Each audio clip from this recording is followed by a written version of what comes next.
सभी भाई बहनों को जय मसीह की। आज हम प्रभु की इच्छा से एक वचन पढ़ेंगे। दानियेल 3 अध्याय 1 वचन।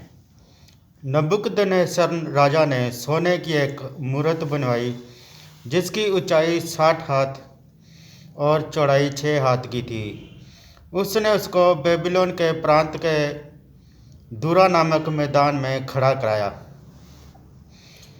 एक नबूकदनेस्सर राजा था जिसने अपनी मूर्ति बनवाई और उसने उसको एक मैदान में खड़ा कराया ताकि दूर दूर से लोग आकर उसकी मूर्ति के आगे दंडवत करें, झुकें, प्रणाम करें।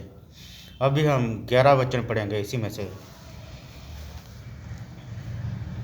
और जो कोई गिरकर दंडवत ना करे वह धधकते हुए भट्ठे के बीच में डाल दिया जाए। और उस राजा ने आज्ञा दी कि जो कोई गिर कर दंडवत ना करे वो धधकते हुए आग के भट्ठे में डाल दिया जाए। अभी हम 16 और 17 वचन पढ़ेंगे। शद्रक, मेशक और अबेदनगो ने राजा से कहा, है नबूकदनेस्सर, इस विषय में तुझे उत्तर देने का हमें कुछ प्रयोजन नहीं जान पड़ता। हमारा परमेश्वर जिसकी हम उपासना करते हैं वह हमको उस धधकते हुए भट्ठे की आग से बचाने की शक्ति रखता है। वरन हे राजा, वह हमें तेरे हाथ से भी छुड़ा सकता है। शद्रक, मेशक और अबेदनगो ने राजा की मूरत के आगे झुकने से मना कर दिया। उन्होंने दंडवत करने से मना कर दिया।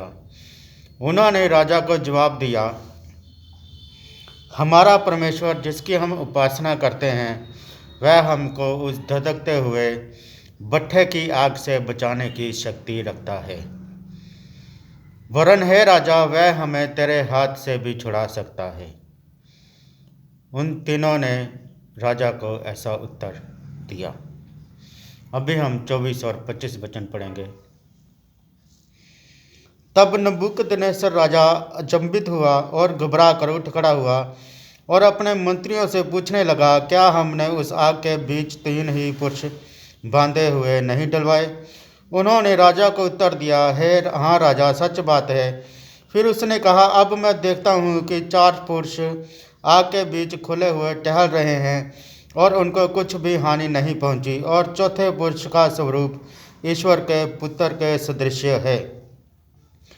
नबूकदनेस्सर ने जब उनको आग में डालने की आज्ञा दी तब उन तीनों को हाथ पैर बांधकर आग में डाल दिया गया, आग के भट्ठे में। लेकिन राजा क्या देखता है कि नबूकदनेस्सर राजा चंबित हुआ और घबरा कर उठ खड़ा हुआ और अपने मंत्रियों से पूछने लगा, क्या हमने उस आग के बीच 3 ही पुरुष बांधे हुए नहीं डलवाए? उन्होंने राजा को उत्तर दिया, हाँ राजा, सच बात है। फिर उसने कहा, मैं देखता हूँ कि 4 पुरुष आग के बीच खुले हुए टहल रहे हैं और उनको कुछ भी हानि नहीं पहुँची, और चौथे पुरुष का स्वरूप ईश्वर के पुत्र के सदृश है। राजा ने जब देखा उनको कुछ भी हानि नहीं होती, उसने अपने मंत्रियों से पूछा कि क्या हमने 3 पुरुष नहीं डलवाए थे? फिर चौथा पुरुष कौन? पुत्र के स्वरूप उनके बीच में है। अभी हमने कुछ वचन पढ़े। शद्रक, मेशक और अबेदनगो को राजा ने अपनी मूर्ति के आगे दंडवत करने को कहा, लेकिन उन्होंने दंडवत करने से मना कर दिया।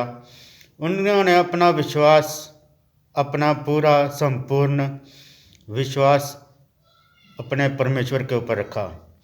उन्होंने राजा को भी उत्तर दिया कि हे राजा, जिसकी हम उपासना करते हैं, जिसको हम मानते हैं, हमारा परमेश्वर हमको उस धधकते हुए भट्ठे की आग में से बचाने की शक्ति रखता है, वरन तेरे हाथ से भी छुड़ा सकता है।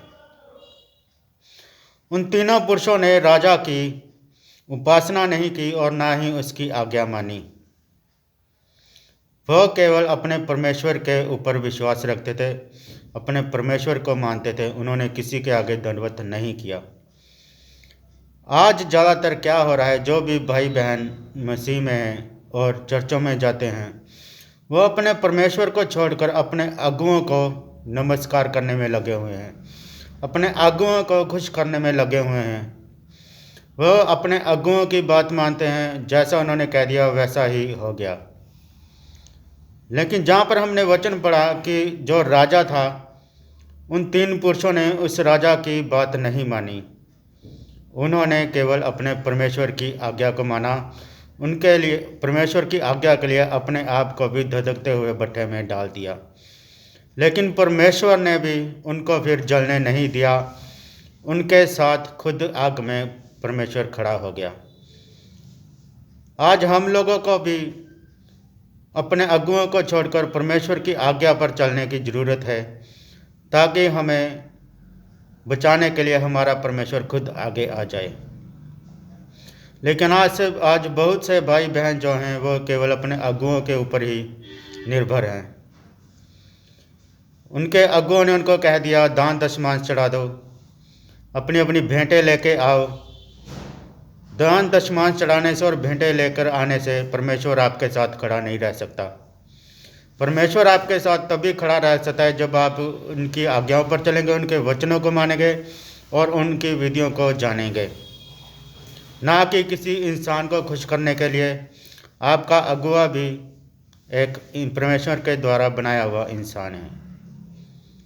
बाइबल में से सच को जानने की कोशिश कीजिए कि बाइबल आपको क्या कहती है। क्या बाइबल आपको कहती है कि परमेश्वर को छोड़कर इंसानों की पूजा करो? नहीं, ऐसा कुछ भी नहीं है। उन 3 पुरुषों ने राजा की आज्ञा को ना मानकर परमेश्वर की आज्ञा को माना और परमेश्वर ने भी उनको आग में से बचा लिया। उनका कुछ भी नुकसान नहीं हुआ। सबको जय मसीह की।